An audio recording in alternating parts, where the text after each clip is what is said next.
वंदे मातरम छात्रों, एक बार फिर स्वागत है आपका अपने YouTube channel NCERT smart network पर। आप सब मस्त होंगे और रसायन विज्ञान का आनंद ले रहे होंगे। इनसे पहले वाली कक्षाओं में हमने विलयन के बारे में बात की थी। लास्ट कक्षा में हमने बार बार मात्रक इकाइयों में जो मोललता थी, मोललता के बारे में अध्ययन किया था। हमने अंतिम क्लास जो थी अपने, उस अंतिम क्लास में हमने मोललता का अध्ययन किया था। हमने मोललता होती क्या है, इसका फॉर्मूला जो होता है वो बनाया था हमने, और ये अपना फॉर्मूला था। और इस फॉर्मूले के आधार पर हमने 3 न्यूमेरिकल क्वेश्चन क्लास में किए थे और एक न्यूमेरिकल क्वेश्चन मैंने आपको करने के लिए दिया था। लगभग बच्चों ने कर लिया होगा, लेकिन एक बार वापस चेक कर लो अपना वो न्यूमेरिकल क्वेश्चन। चेक करते हैं हम। ये था अपना न्यूमेरिकल क्वेश्चन। देखो ये क्वेश्चन क्या कह रहा है। क्वेश्चन कह रहा है 2.5 ग्राम एसिटिक अम्ल तथा 60 ग्राम बेंजीन से निर्मित विलयन की मोललता ज्ञात करो। यानी आपको स्मॉल एम निकालना है। तो सबसे पहले वही स्मॉल एम का फॉर्मूला लिख देता हूं मैं, जो है आपके WB अपॉन MB गुणा WA, और विलायक की मात्रा अगर आपको ग्राम में दी हुई है तो इंटू 1000 कर देंगे। तब देखो इस क्वेश्चन में अपने को दिया हुआ क्या है वो देख लेते हैं। तो यहाँ देखो दिए पदार्थों को नोट करते हैं। तो देखो 2.5 ग्राम एसिटिक अम्ल और 60 ग्राम बेंजीन, इन दो पदार्थों से विलयन बन रहा है। तो आपको दो पदार्थ दिए हुए हैं और इनमें से जिसकी मात्रा कम है वो हमेशा क्या है, विलय, और जिसकी मात्रा ज्यादा है वो क्या है, विलायक। अब देखो 2.5 ग्राम एसिटिक अम्ल है, मतलब ये CH3COOH जो है आपके, ये किसका कार्य कर रहा है, विलय का। और विलय की ग्राम मात्रा मतलब विलय का भार, यानी WB जो आपको कितना दिया हुआ है, 2.5 ग्राम। फिर इसके बाद बेंजीन दिया हुआ अपने को C6H6, जो यहाँ क्या है, विलायक। विलायक की मात्रा भी किसमें दी हुई है, ग्राम में, मतलब विलायक का भार, जिसको हम WH से दर्शाते हैं, जो आपको 60 ग्राम दिया हुआ है। फिर उसके बाद एसिटिक अम्ल, देखो यहाँ एसिटिक अम्ल जो है विलय और विलय का अनुपात, यानी MA का मान, सॉरी MB का मान आपको दिया हुआ है, क्वेश्चन में ही दिया हुआ है, निकालने की जरूरत नहीं है। 60 ग्राम अपने को मोललता निकालनी है। तो देखो सूत्र में मान पुटअप करते हैं।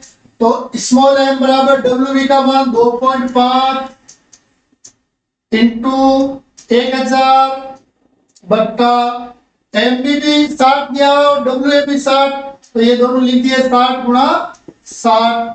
देखो इसको सोल्व करते हैं। तो सबसे पहले ये दशमलव उठा देता हूं मैं। तो दशमलव उठाएंगे तो ऊपर 2.5 के स्थान और 25 रह जाएंगे। 1000 की जगह 1000, नीचे ही अपने पास 60 इंटू 60 है, और दशमलव उठाने से ये आपके पास क्या आ जाएगा, 1 जीरो आ जाएगा। देखो ये 3 जीरो से ये 3 जीरो कट जाएंगे।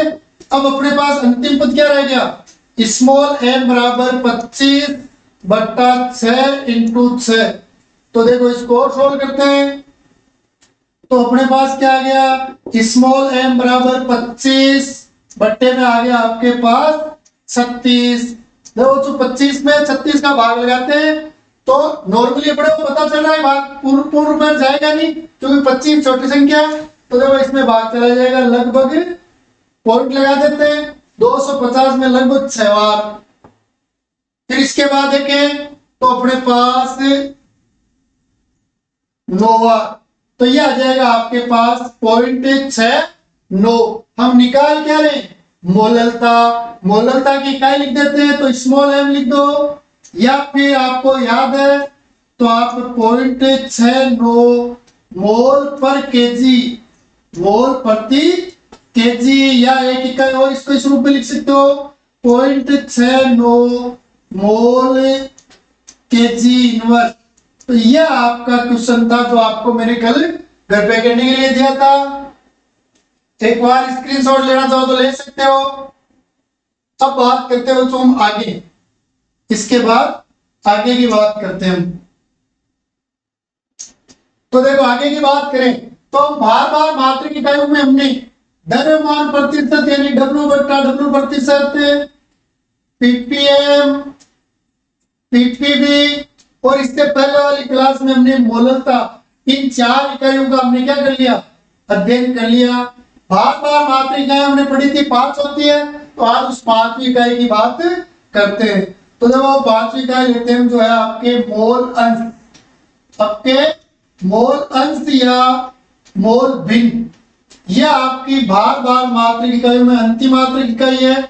मोल अंश या मोल भिन्न, या कह सकते हो आप इसको मोल प्रभाज, मोल प्रभाज।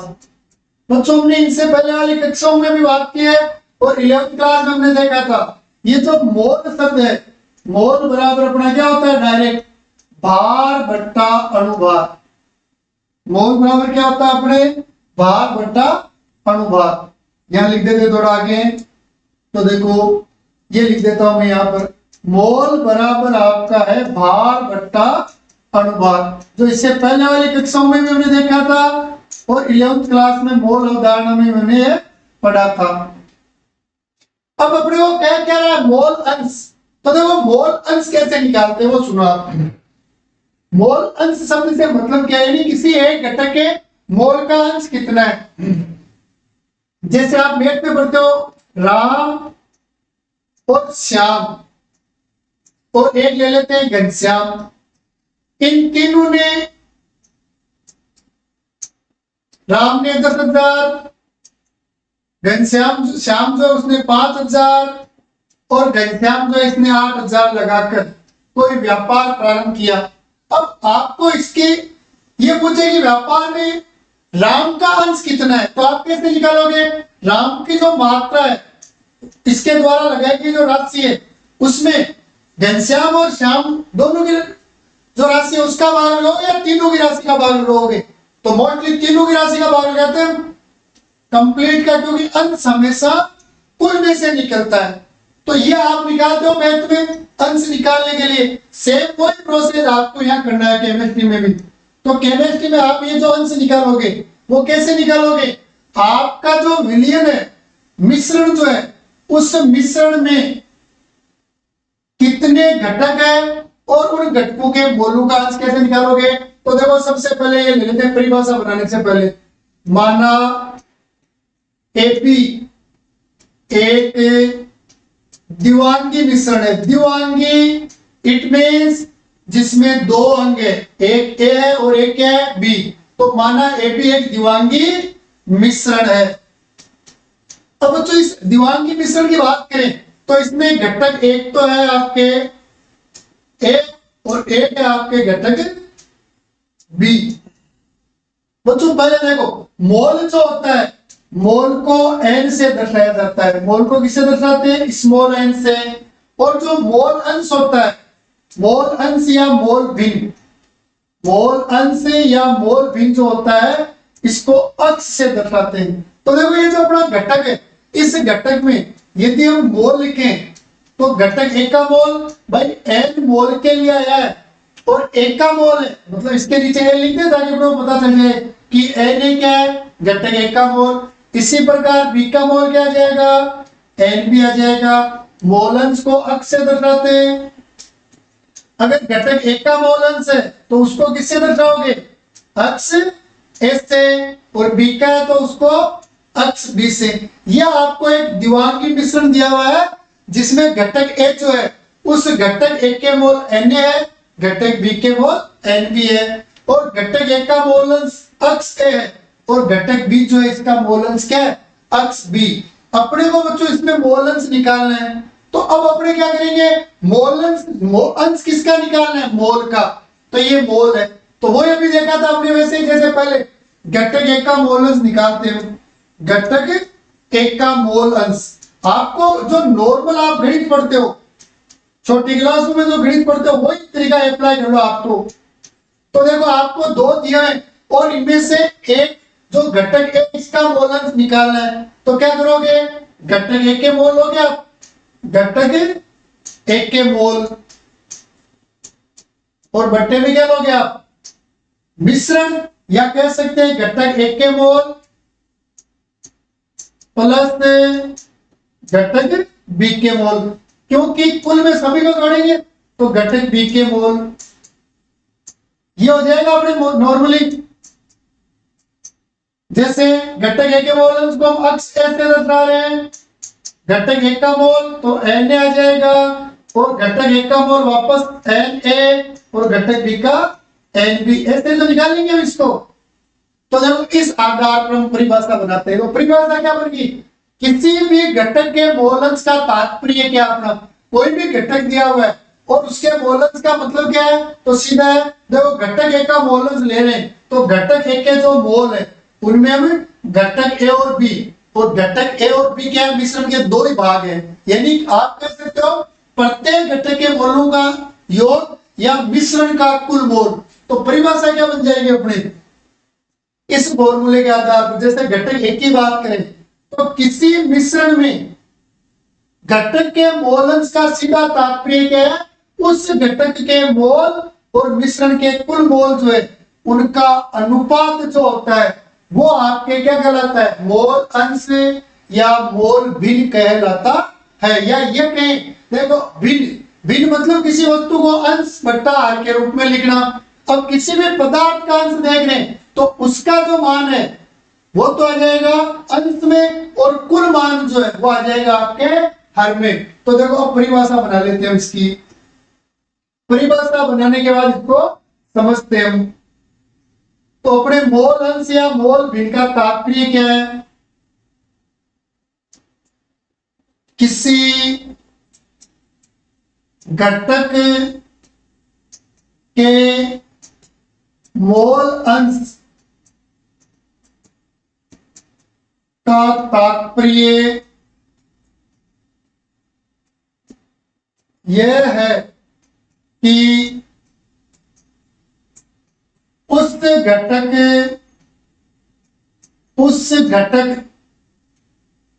के मोल तथा मिश्रण के कुल मोल, मिश्रण के कुल मोल, पोस्ट में लिख दें सभी घटकों के मोलों का योग, सभी घटकों के मोलों का योग, जो आपके मिश्रण का कुल मोल हो जाएगा। तो किसी घटक के मोलंश का तात्पर्य यह है कि उस घटक के मोल तथा मिश्रण के कुल मोल या सभी घटकों के मोलों का योग जो है का अनुपात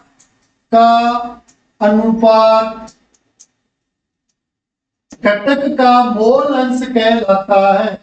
घटक का मोल अंश कहलाता है, मोल अंश कहलाता है। तो किसी भी घटक का, चाहे आप मैथ में निकालो किसी पर अपने हिस्सेदारी, या आप उस हिस्सेदारी को केमिस्ट्री में अंश के रूप में निकालो, मोल भिन्न। तो मोल भिन्न बनाने का तरीका क्या है, आप जिस घटक का अंश निकालना चाह रहे हो उस घटक के मोलों में मिश्रण के जो कुल मोल होते हैं उनका क्या करो, भाग लगा दो, यानी उनको अनुपात में लिख दो, तो वही उस घटक का मोल अंश कहलाता है। बच्चों मोल अंश जो है, मोल अंश को अक्ष से दर्शाते हैं, अक्ष से दर्शाते हैं। तो देखो यहां हम नॉर्मल परिभाषा लिख दें, परिभाषा के आधार पर सूत्र लिखते हैं। तो मोल अंश का आपके फॉर्मूला क्या हो जाएगा,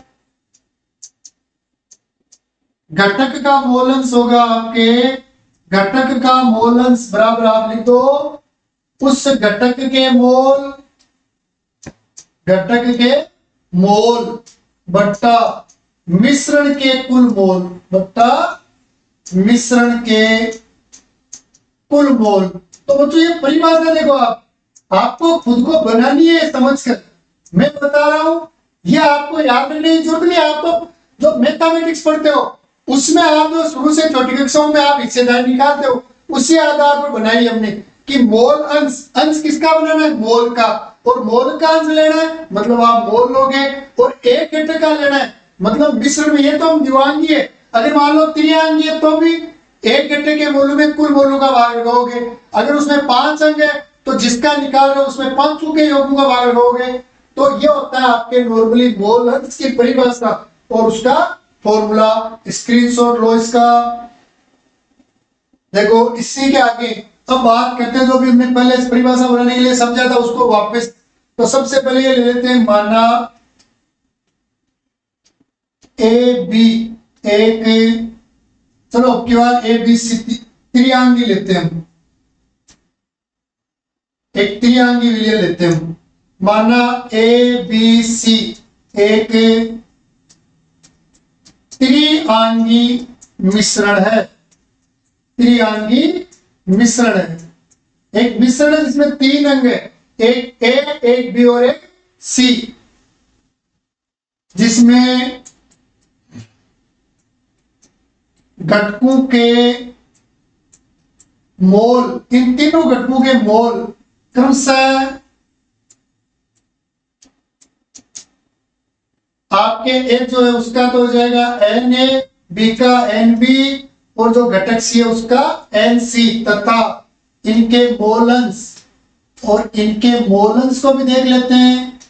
मोलंश को मतलब अक्ष से दर्शाते हैं और यहां पर तीनों के मोलंश क्रमशः, तो अक्ष के मोलंश को किससे दर्शा देंगे हम, अक्ष से, एक के मोलंश को सॉरी बी के मोलंश को अक्ष बी से और सी के मोलंश को अक्ष सी हो। तो यह आपको आपने एक लाइन ली है, ये हमने मान लिया, हमने ये माना है कि अपने पास एक मिश्रण दिया हुआ है, उस मिश्रण के 3 घटक है ए बी और सी, जहां जो एक त्रियांगी मिश्रण जिसमें घटक एक के मोल एन ए है, बी के एन बी है और सी के एन सी है। इसी प्रकार एक का मोलंश अक्ष ए है, बी का मोलंश अक्ष बी है और सी का मोलंश जो है आपके अक्ष सी है। तो आपको इनके मोलंश निकालने के सूत्र बनाने, तो अपना फॉर्मूला सबसे पहले घटक एक का मोल अंश, घटक एक का मोल अंश। तो देखो इसका फॉर्मूला बनाते हैं हम। इससे पहले देखो हमने क्या लिखा है, उस घटक के मोल जिसका मोल अंश ज्ञात करना, उसके मोल और मिश्रण के कुल मोल लो। तो देखो घटक एक का मोल मतलब घटक ये मोल अंश, तो घटक एक के मोल आ जाएंगे, घटक एक के मोल, और बट्टे में क्या आ जाएंगे, मिश्रण के कुल मोल अंश, सॉरी मोल। तो अपने पास मिश्रण में 3 घटक दिए हुए हैं, तो तीनों के प्रत्येक प्रत्येक लिख ले। तो घटक एक के मोल, घटक एक के मोल प्लस में आ जाएगा आपके घटक बी के मोल, घटक बी के मोल, और प्लस में क्या जाएगा आपके घटक सी के मोल। यह आपका फॉर्मूला बनेगा। देखो वैल्यू पुटअप कर देते हैं। तो घटक एक का मोल अंश अक्ष ए है, घटक एक का मोल एन ए है, अपॉन घटक एक का मोल एन ए प्लस घटक बी का मोल एन बी प्लस घटक सी का मोल एन सी। ये बन जाएगा आपके मोल अंश का फॉर्मूला। अब देखो इसके आगे देखें, तो जो मैंने मोल के बारे में आपको बताया था, मोल को हम एन से दर्शाते हैं, जिसका सूत्र होता है भार यानी वेट, डब्ल्यू बट्टा अणुभार, मॉलिक्यूलर वेट यानी कैपिटल एम। यही देखा था हमने। तो देखो जैसे एम के ए लिखेंगे तो डब्ल्यू के भी ए आ जाएगा और अणुभार के भी क्या आ जाएगा, ए आ जाएगा। तो देखो अक्ष ए बराबर आप एन ए के स्थान पर लिख सकते हो डब्ल्यू ए बट्टा एम ए अपॉन वापिस एन ए के स्थान पर डब्ल्यू ए बट्टा M A plus N B के स्थान पर तो बी आ जाएगा एन के, तो डब्ल्यू के भी और एम के भी आ जाएगा। इसी प्रकार एन सी के लिए तो ये आपका W C upon M C आ जाएगा।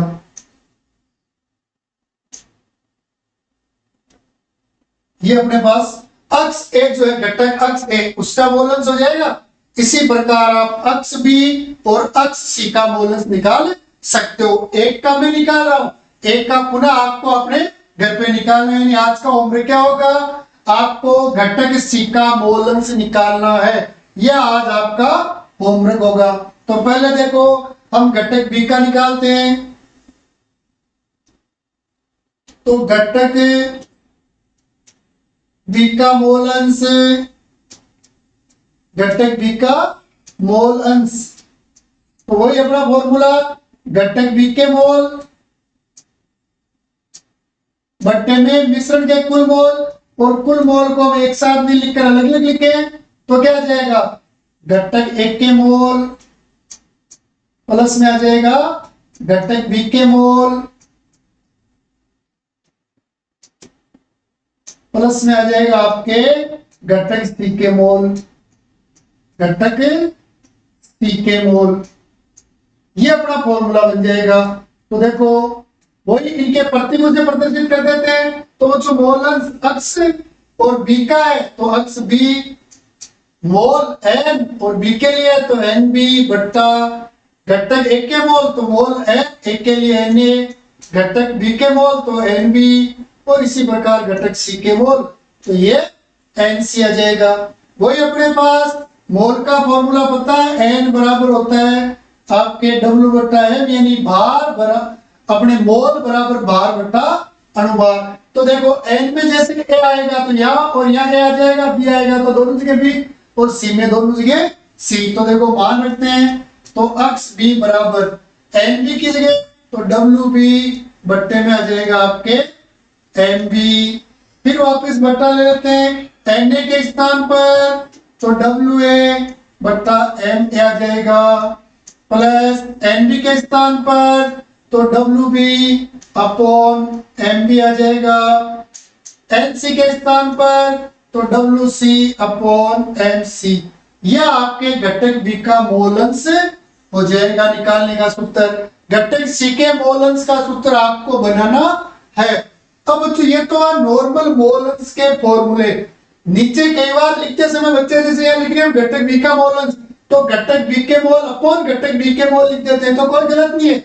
घटक बी के मोल को सी के और ए के मोल को आप जगह बदल सकते हो, वो कोई समस्या नहीं है।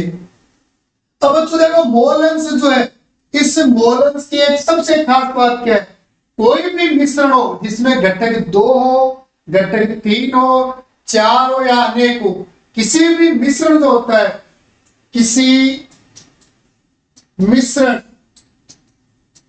मिश्रण का कुल मोल अंश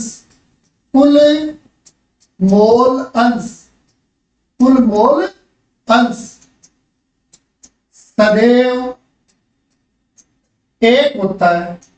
सदैव क्या होता है, एक होता है, सदैव एक होता है। तो मिश्रण में चाहे 2 घटक हो चाहे 3 घटक हो, उनके मोलों का अंश जो आएगा वो सदैव एक आएगा। देखो तो मोल अंश को हम अक्ष से दर्शा रहे थे, ये अक्ष ए, ये अक्ष बी, ये अक्ष सी है अपने पास, तो योग क्या आएगा, एक आएगा।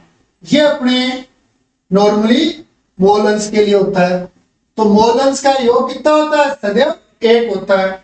आपको मान लो इस फॉर्मूले से अक्ष ए निकालना है तो अपने क्या हो जाएगा, 1 माइनस अक्ष बी प्लस अक्ष सी, इन दोनों का योग हटा देना। अगर आपको अक्ष बी निकालना है तो 1 माइनस अक्ष ए प्लस अक्ष सी का योग हटा देना, और अगर आपको अक्ष सी निकालना है 1 माइनस अक्ष ए प्लस अक्ष बी का योग जो है उसको घटा देते हैं। इस आधार पर आप किसी भी घटक का सीधा मोल अंश भी निकाल सकते हो।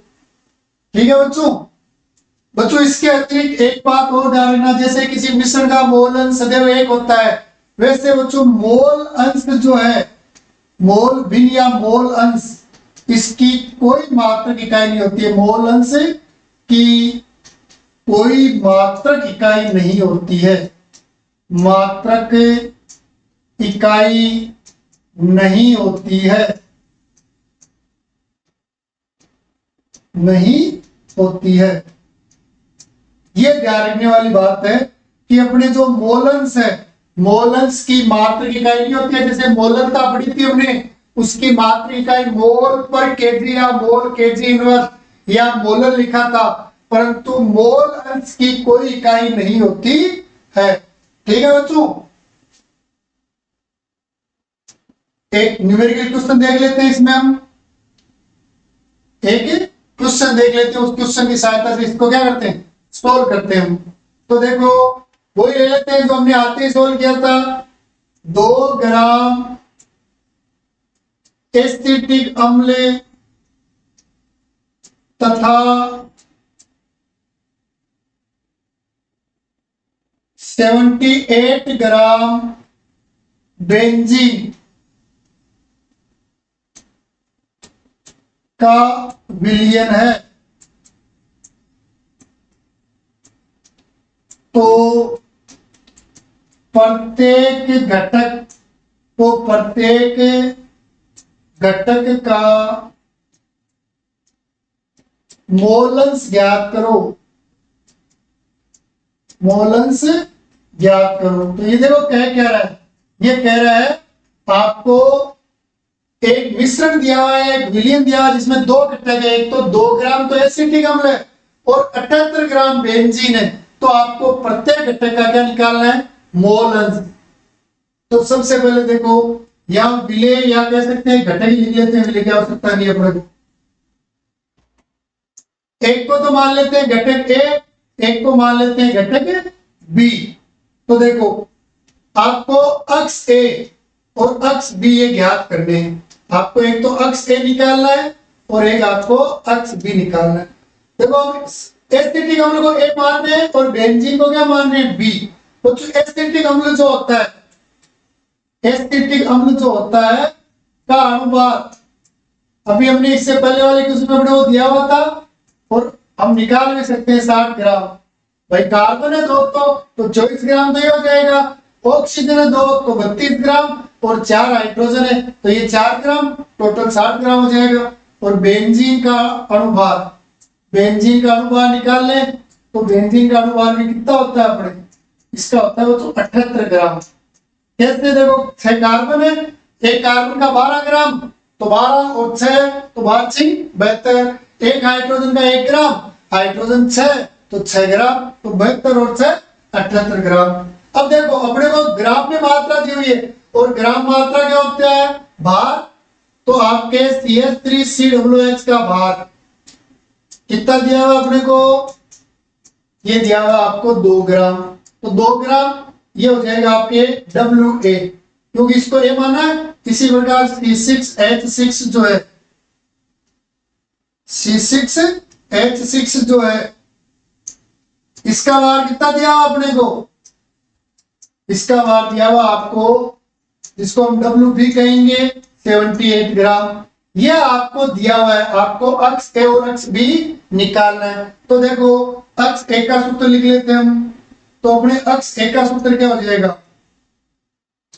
अक्ष ए बराबर हो जाएगा आपके Na बट्टा Na प्लस Nb। एक तो ये हो जाएगा अपने, इसको हम वापस चेंज करें एन के स्थान पर, देखो वही एन का फॉर्मूला अपने होता है W बट्टा M, ये होगा। तो यहाँ पे आएगा तो यहाँ पर भी ए आ जाएगा, यहाँ पे आ जाएगा। और जैसे एन में भी आएगा तो W के भी आ जाएगा और M के भी क्या आ जाएगा, B। तो देखो इस फॉर्मूले को इसमें रूपांतरित कर ले हम, यानी वो वाला फॉर्मूला लिख दें। चलो इसको हटा देते हैं, वो लिख लेते हैं हम, जो अंतिम फॉर्मूला बनाया था वो लिख लेते हैं हम। तो देखो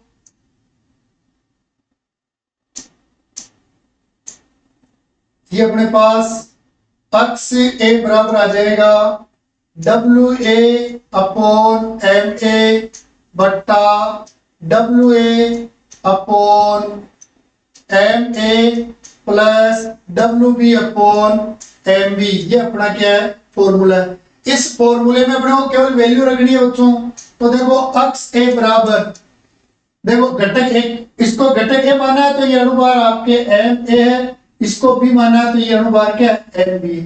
तो मान रखते हैं। तो देखो WA का मान कितना दिया हुआ है आपको, WA का मान दिया हुआ है 2 ग्राम और MA का मान 60 ग्राम। इन दोनों का मान रख दिया बट्टा WA का मान वापस 2 ग्राम, MA का 60 ग्राम।